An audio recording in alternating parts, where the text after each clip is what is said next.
What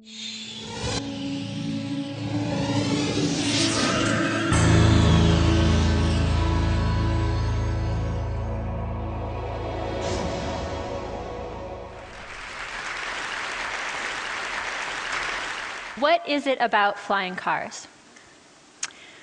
We've wanted to do this for about 100 years. And there are historic attempts that have had some level of technical success. But we haven't yet gotten to the point where, on your way here this morning, you see something that really, truly, seamlessly integrates the two-dimensional world that we're comfortable in with the three-dimensional sky above us that, I don't know about you, but I really enjoy spending time in. We looked at the historical attempts that had been out there and realized that despite the fact that we have a lot of modern innovations to draw on today that weren't available previously, we have modern composite materials, we have aircraft engines that get good fuel economy and have better power-to-rate ratios than have ever been available. We have glass cockpit avionics that bring the information you need to fly directly to you in the cockpit. But without fundamentally addressing the problem from a different perspective, we realized that we were going to be getting the same result that people had been getting for the last 100 years, which isn't where we want to be right now. So instead of trying to make a car that can fly, we decided to try to make a plane that could drive.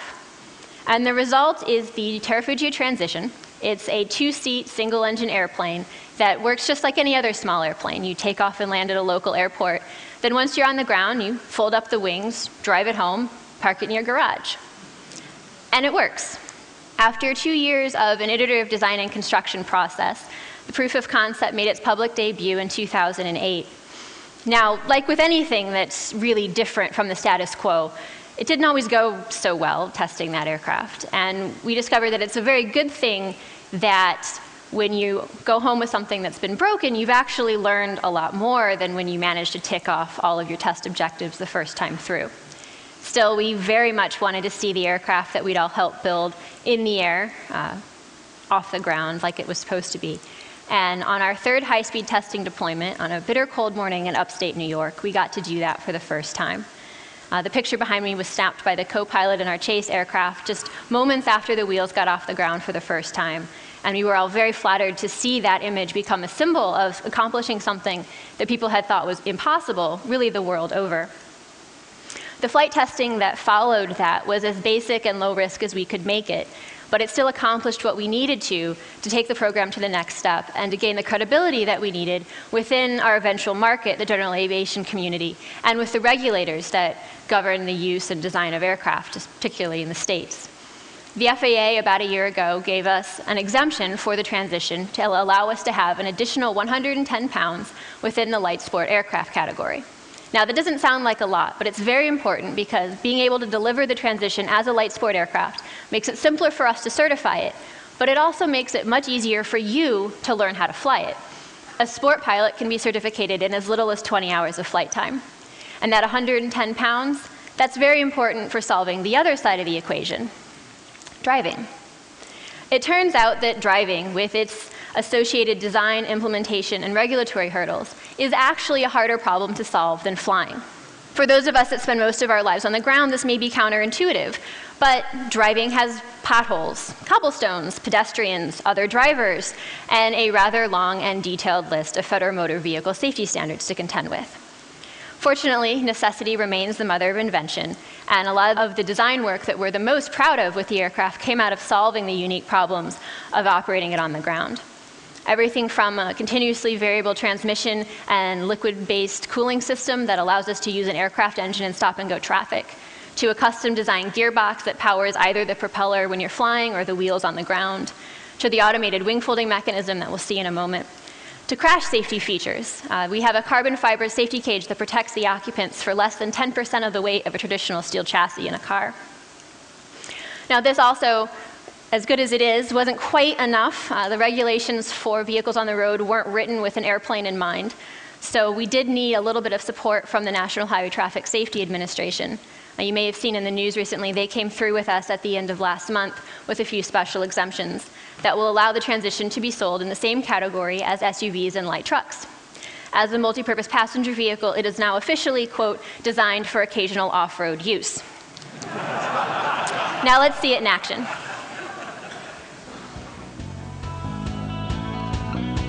see there, the wings folded up just along the side of the plane. You're not powering the propeller, you're powering the wheels.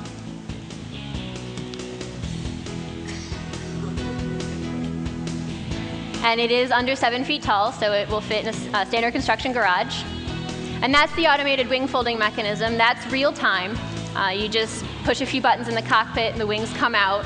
Once they're fully deployed, there's a mechanical lock that goes into place, again from inside the cockpit, and they're now fully capable of handling any of the loads that you would see in flight, just like putting down your convertible top. And you're all thinking what your neighbors would think of seeing that, right? The truth is, until the vehicle flies, 75% of your risk is that first flight.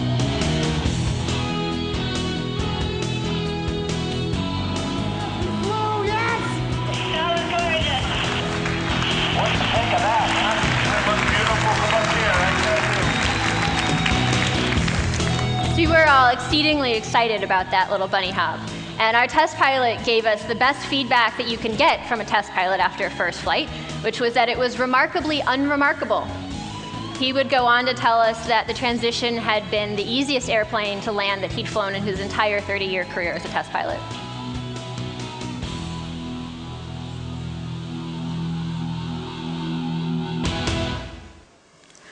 So despite making something that is seemingly revolutionary, we really focus on doing as little new as possible. We leverage a lot of technology from the state-of-the-art in general aviation and from automotive racing. When we do have to do something truly out of the box, we use an incremental design, build, test, redesign cycle that lets us reduce risk in baby steps. Now, since we started Terrafuji about 6 years ago, we've had a lot of those baby steps. We've gone from being 3 of us working in the basement at MIT while we were still in graduate school to about 24 of us working in an initial production facility outside of Boston. We've had to overcome challenges like keeping the weight below the light sport limit that I talked about, figuring out how to politely respond when a regulator tells you, but that won't fit through a toll booth with the wings extended, to all of the other associated durability and engineering issues that we talked about on the ground. Still, if everything goes to our satisfaction with the testing and construction of the 2 production prototypes that we're working on right now, those first deliveries to our about 100 people that have reserved an airplane at this point should begin at the end of next year. The transition will cost in line with other small airplanes, and I'm certainly not out to replace your Chevy, but I do think that the transition should be your next airplane. Here's why. While nearly all of the commercial air travel in the world goes through a relatively small number of large hub airports, there is a huge underutilized resource out there. There are thousands of local airstrips that don't see nearly as many aircraft operations a day as they could. On average, there's one within 20 to 30 miles of wherever you are in the United States.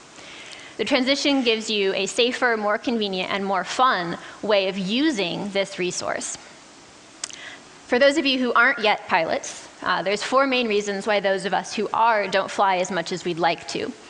They're weather, primarily, cost, long door-to-door travel time, and mobility at your destination.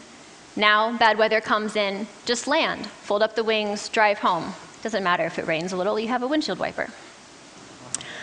Instead of paying to keep your airplane in a hangar, park it in your garage. And the unleaded automotive fuel that we use is both cheaper and better for the environment than traditional avgas.